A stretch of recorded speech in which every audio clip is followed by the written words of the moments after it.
Fala pessoal, tudo tranquilo com vocês? Davi aqui.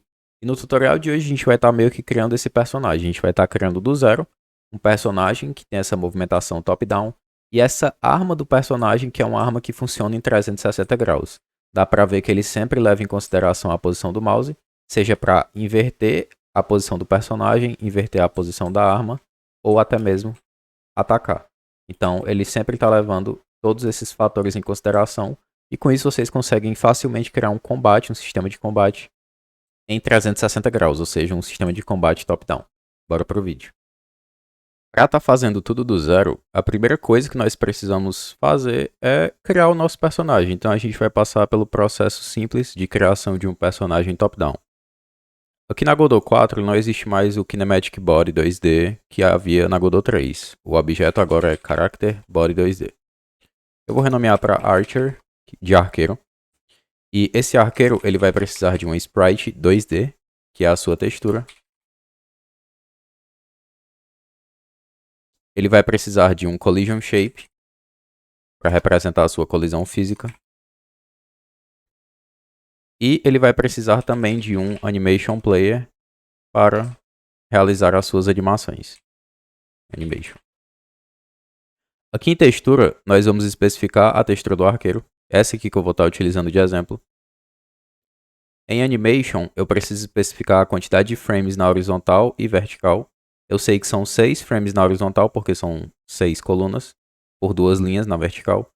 Então eu passo 6 e 2. E agora o personagem está centralizado. Aqui no Animation Player eu vou criar uma animação de idle, que é a animação do personagem quando ele está parado. E aqui em textura eu vou dar aqui nos frames de 0 até 6. Vou passar aqui 0.6 segundos. Vou marcar o botão de loop. Ctrl e Zoom para ver se ele pegou todos os frames. Shift D para testar a animação. Essa é a animação do personagem parado. Agora eu vou criar uma nova animação que vai ser a animação do personagem andando. Essa animação vai começar a partir do frame 6 e vai até o último frame. 0.6 segundos de duração também. Marco o botão de loop. Shift D para testar. Eu posso marcar esse botão, o Autoplay Unload. Com Ctrl S eu vou salvar essa cena aqui dentro da pasta de base do projeto mesmo como arqueiro. E se eu executar essa cena, se vocês olharem aqui no canto superior esquerdo, vai dar para ver que o personagem ele vai começar rodando a animação de idle. Outra coisa que eu vou fazer é desabilitar esse filtro aqui, porque dá para ver que a textura está com filtro. Para tirar esse filtro, nós vamos vir em Projeto, Configurações do projeto, e aqui em Filter Settings a gente vai digitar por Texture, Rendering Textures. Aqui, a Default Texture Filter ele vai estar como linear, a gente vai passar para Nearest. Apenas fazendo isso, ele vai tirar esse filtro e vai deixar a pixel art do jeito que ela tem que ser, mostrando todos os pixels de forma detalhada. Aqui em Collision, a gente vai especificar uma colisão que vai ser um retângulo. Eu vou estar arrastando ele mais ou menos aqui para baixo, pegando essa região aqui e colocando ele mais ou menos para cá e passando a colisão para cima da textura para ele ser desenhado atrás. Agora que a gente já tem a base do personagem, a gente tem que programar a movimentação dele. Então aqui em arqueiro, eu vou estar associando um novo código, um novo script para esse objeto. Pode ficar dentro da raiz mesmo, não tem problema. E a primeira coisa que a gente tem que fazer é definir uma variável do tipo export, que vai ser a velocidade, speed. Ser um float. Por padrão, vou dar um valor de 256.0. Caso vocês queiram modificar, vocês podem clicar aqui no personagem e por se tratar de um export variable, ela fica disponível aqui. Então vocês podem modificar diretamente aqui pelo editor. Além disso, eu preciso guardar uma referência à textura. Que vai ser um sprite 2D. E eu também preciso guardar uma referência ao nosso animation player.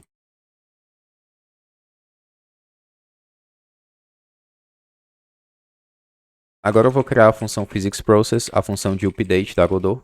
Função recomendada para objetos que possuem física, objetos 2D, 3D no geral. Vou comentar o delta porque a gente não vai estar utilizando. E a primeira coisa que a gente tem que fazer aqui é captar as inputs do personagem, ou seja, as setas ou o WASD, que são as teclas que nós vamos estar utilizando para o personagem andar. Só que eu vou encapsular isso dentro de uma função de move. E aqui dentro eu vou criar a variável direção, que vai ser um vetor de 2 dimensões. E ela vai receber um vetor de 2 dimensões que vai ter em x o getAxis, e aqui ele quer uma ação negativa seguida de uma ação positiva. A ação negativa que nós vamos estar utilizando vai ser o UILeft, que é a seta da esquerda. A ação positiva, UIRight. Vírgula. Agora, nós precisamos especificar duas ações em Y, as ações da vertical. Primeiro, ele quer a ação negativa, UIUp, seguido da ação negativa, da ação positiva, UIDown.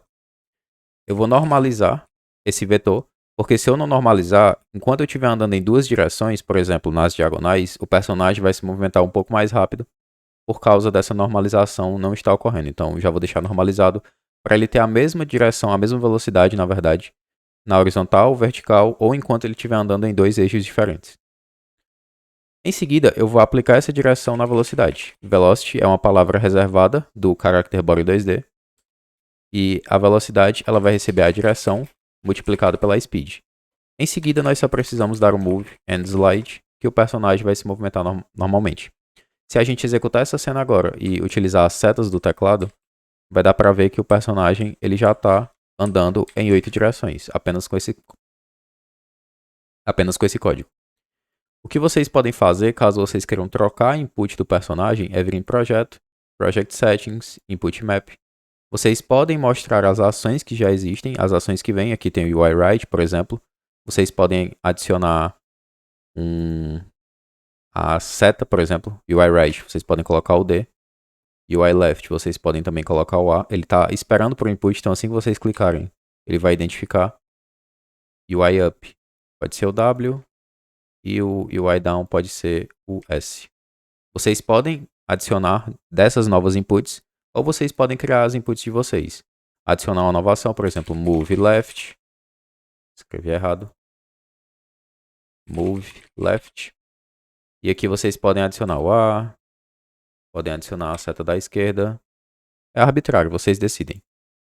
Como eu adicionei as setas agora, as ações default, as ações padrão, se eu executar e tentar andar nas setas agora, eu consigo andar nas setas também, assim como no WASD.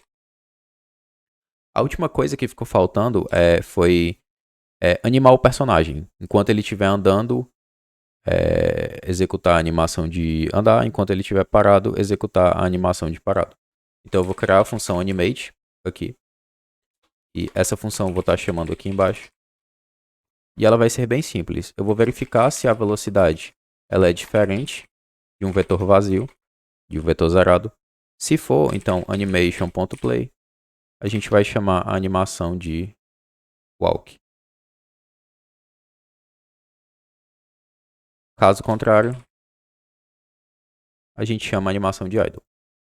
Agora vai dar para ver que o personagem, enquanto ele está andando, ele chama a animação de andar. Enquanto ele está parado, ele chama a animação de parado. Eu não estou invertendo a sprite porque isso vai ser uma lógica da parte do braço. Porque o personagem ele vai estar olhando para onde o mouse se encontrar. Se o mouse estiver à direita do personagem, então o personagem vai estar olhando para a direita. Se o mouse estiver à esquerda, então o personagem vai estar olhando à esquerda. Porque é justamente a mesma lógica do braço do arco, né, do caso. Então agora que a gente já tem a nossa lógica base, eu vou estar criando outras duas funções aqui. Vai ser a função getDirection. A função da direção, o que é que ela vai ter? Ela vai retornar, eu vou até colocar um vetor de 2 dimensões aqui. Ela vai retornar a diferença da minha posição até a posição do mouse, que é justamente a posição de ataque ou a posição que o personagem vai olhar. Vai ser a minha posição global, ponto direction to get global mouse position. Então, aqui dentro da função de animate, se eu puxar essa getDirection, if getDirection.x maior que 0, então sprite texture.fliph vai ser false. If getDirection.x for menor do que 0, texture.fliph vai ser igual a true. Com essa lógica aqui, agora independente da posição, dependendo da posição do mouse, o personagem ele vai olhar para a direita ou para a esquerda. Vocês percebem que ele está levando em consideração a posição do personagem. Então, se o mouse está à direita, ele olha para a direita. Se o mouse está à esquerda, o personagem olha para a esquerda. Então, isso já é parte da lógica do sistema de ter uma arma 360 graus. Outra função auxiliar que eu vou ter vai ser uma função que vai retornar a posição do mouse. Get, mouse, position. Vai retornar um vetor de 2 dimensões. Get, global, mouse, position. Aí, para tornar um pouquinho mais organizado, eu vou chamar get mouse position ao invés de chamar o método nativo da Godot aqui dentro. A lógica vai ser a mesma, mas eu só vou ter as funcionalidades vão ser as mesmas, mas eu só vou ter duas funções auxiliares que eu vou precisar ter para utilizar no arco, para utilizar na hora do ataque, etc. Agora que nós já adicionamos todas as funcionalidades do personagem, eu vou estar adicionando um novo objeto nessa cena, que vai ser um Node 2D. E eu vou estar chamando de hand, de braço. E esse braço, ele vai ter como filho um sprite, que vai ser o arco. E ele também vai ter como filho um animation player. Porque as animações do arco vão ser diferentes, vão ser independentes das animações do personagem. Então aqui em Bow, a gente vai especificar o arco do personagem. Dá para saber que são 8 frames na horizontal por 2 frames na vertical. Então aqui em Animation a gente vai passar 8 na horizontal por 2 na vertical. Dá para ver que o arco do personagem está aqui agora. Então aqui em Animation nós vamos criar duas animações. A de Idle, onde a animação de Idle ela vai ter apenas o primeiro frame. E nós vamos ter também a animação de ataque. A animação de ataque ela vai começar a partir da segunda linha, a partir do frame 8. E vai até o último frame. Vou colocar 0.8 segundos. Essa é a animação de ataque. Essa é a animação de idle. Por padrão, ele vai rodar na animação de idle. Se a gente executar o projeto agora, vai dar para ver que ele tem um arco na mão, mas quando a gente olha para a esquerda ou para a direita, o arco ele não está se mexendo porque a gente ainda não programou nada dele. Então, para programar algo do arco, a gente vai associar um código à mão dele. Está chamando de archer_hand.gd. E a primeira coisa que nós vamos fazer aqui é criar uma função de animate. E essa função de animate, ela vai receber a direção do ataque, attack direction, seguido da direção. Onde a direção do ataque vai ser a diferença da posição do personagem pela posição do mouse. E a direção vai ser justamente a posição do mouse. Então, aqui em arqueiro, eu vou guardar uma referência ao braço. Ready_var hand, node 2D. Vai guardar referência ao braço. E aqui dentro da função physicsProcess, eu vou chamar a hand.animate. E essa hand.animate, ela vai precisar da direção, da getDirection, seguido da getMousePosition, getMousePosition. Então, a primeira coisa que nós vamos fazer aqui é dar um lookAt para a direction. No caso, direção é a posição do mouse. Só de ter feito isso, dá para ver que agora o personagem, o arco, ele fica olhando sempre na posição onde o mouse está e meio que já está responsivo, entre aspas, porque quando o mouse passa da posição do personagem, o personagem inverte. Só não está acontecendo essa mesma coisa com o arco. E qual a lógica que nós fizemos aqui no personagem para fazer o personagem inverter na horizontal? Foi a getDirection, ou seja, a diferença da posição do personagem pela posição do mouse, que é justamente o primeiro parâmetro que a gente está passando lá para o braço dele. Então, além disso, nós podemos verificar se a direção do ataque for em X for maior do que 0, então eu vou guardar uma referência ao arco aqui, sprite 2D. Então, se a direção do ataque em X for maior do que 0, bow.flip, só que nesse caso eu não vou inverter na horizontal, eu vou inverter na vertical, porque ele só está invertendo, trocando a posição, se a posição em X for maior, ou seja, quando ele passa de 180 graus. Então eu tenho que inverter na vertical, não na horizontal. Então bow.flipv vai ser igual a false, Caso a direção do ataque em x seja menor do que 0, bool.flipv vai receber true. Apenas com essa lógica aqui, se a gente executar agora, vai dar para ver que quando ele passar do meio, ó, dá para ver que ele inverteu na vertical. E pelo fato dele estar rotacionado 180 graus, seria como se ele tivesse rotacionado na horizontal. Então agora, a gente meio que já tem esse sistema funcionando perfeitamente. Então, agora que a gente já tem o arco funcionando perfeitamente, o que nós precisamos fazer é criar uma função de ataque. E sempre que o personagem ele chamar o ataque, ele mudar a animação do arco de idle para a animação de ataque. Então aqui no braço do personagem mesmo, eu vou criar a função physicsProcess. Vou comentar o delta porque a gente não vai estar utilizando ele. E aqui eu vou verificar. If input.isActionJustPressed UI select, eu vou estar utilizando o espaço do teclado mesmo. Vocês podem selecionar a ação que vocês quiserem. Se ele pressionar a ação de espaço, então guardar uma referência ao Animation Player.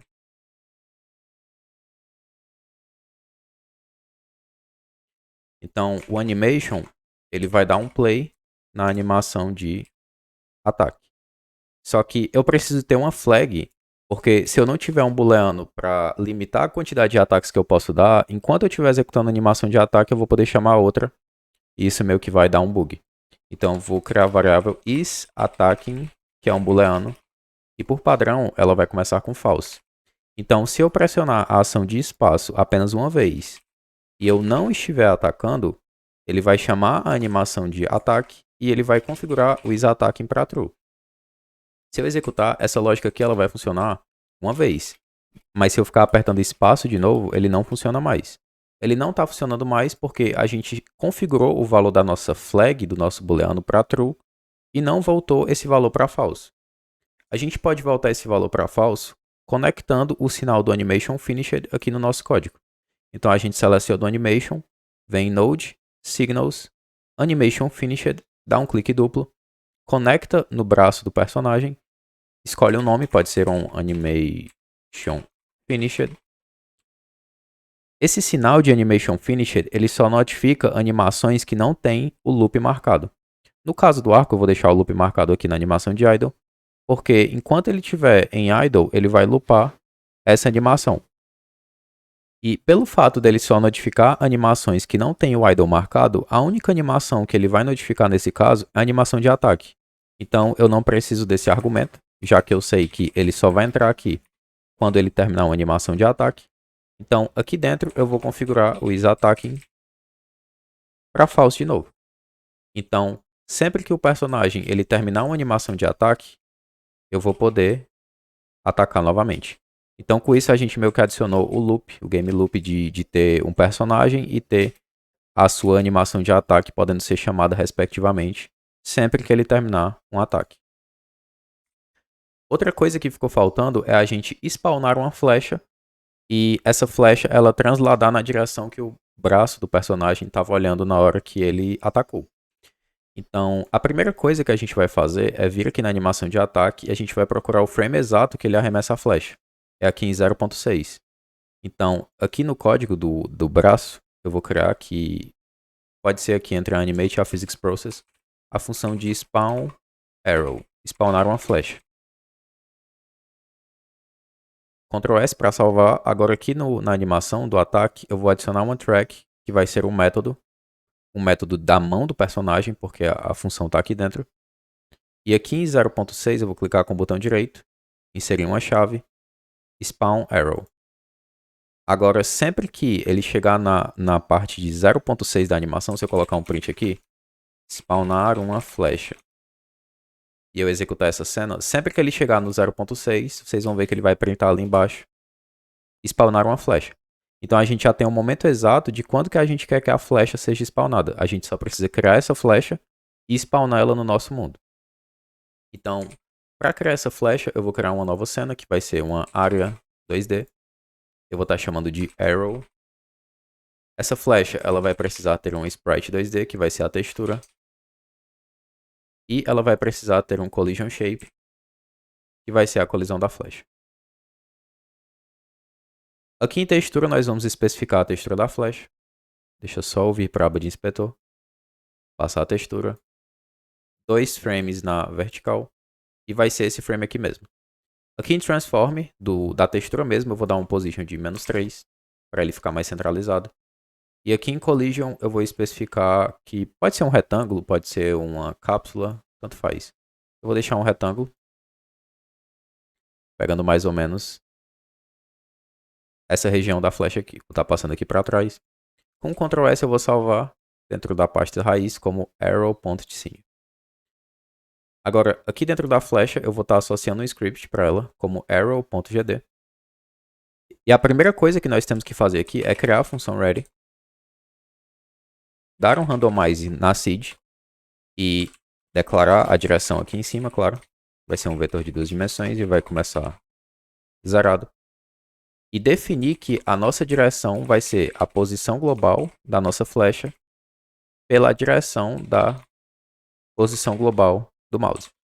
Eu não vou estar utilizando a mesma do personagem, porque pode ser que, pelo fato de serem funções diferentes, ele processe de forma diferente os valores e a flecha ela saia bugada ou ela saia olhando numa direção, não sendo a direção que o personagem já atacou.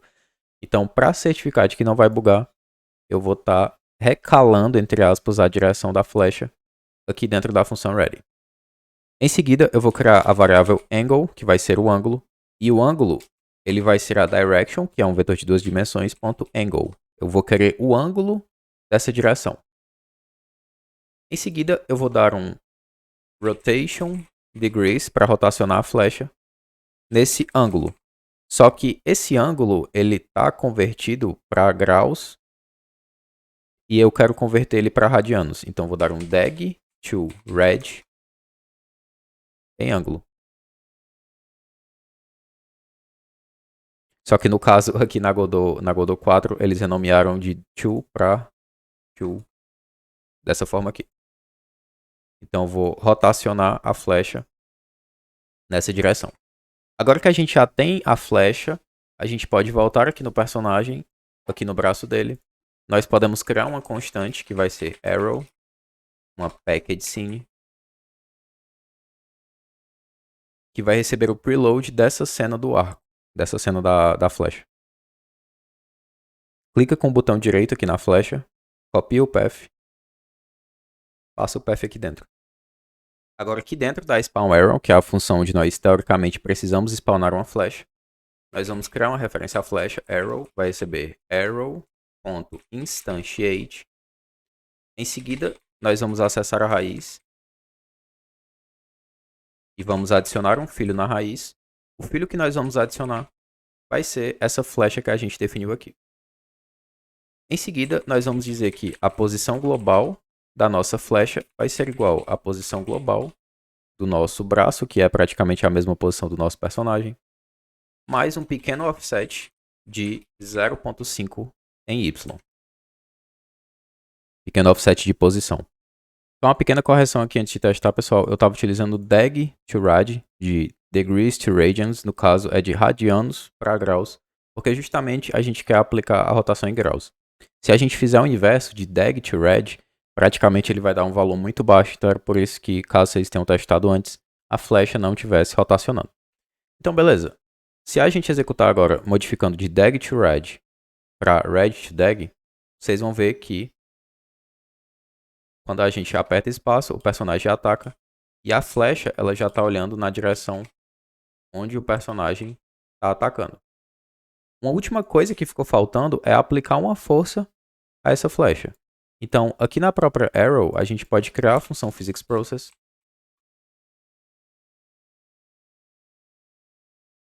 E aqui dentro, a gente pode dar um translate na direção, multiplicado pelo delta, multiplicado por pode ser um 512.0, que é a velocidade. Se a gente fizer isso, só de ter feito isso, vai dar pra ver que quando a gente atacar agora, a flecha ela começa a transladar na direção que o personagem estava atacando. E aqui ficou um valor muito baixo, vocês podem passar um valor ainda mais alto, como 1024, para poder testar. E agora a flecha ela translada muito mais rápido Isso aqui é um princípio de um combate com a arma 360 graus. Essa mesma lógica que vocês fizeram com o arco pode ser aplicada para uma arma melee. A única diferença é que quando eu estiver executando a animação de ataque, eu não vou arremessar uma flecha. Enquanto ele estiver atacando, vocês vão executar uma animação de ataque no arco ou na arma de vocês. E essa animação, esse slash, vai ter uma hitbox. E a hitbox ela vai estar sempre apontando para a direção na qual o personagem de vocês está olhando.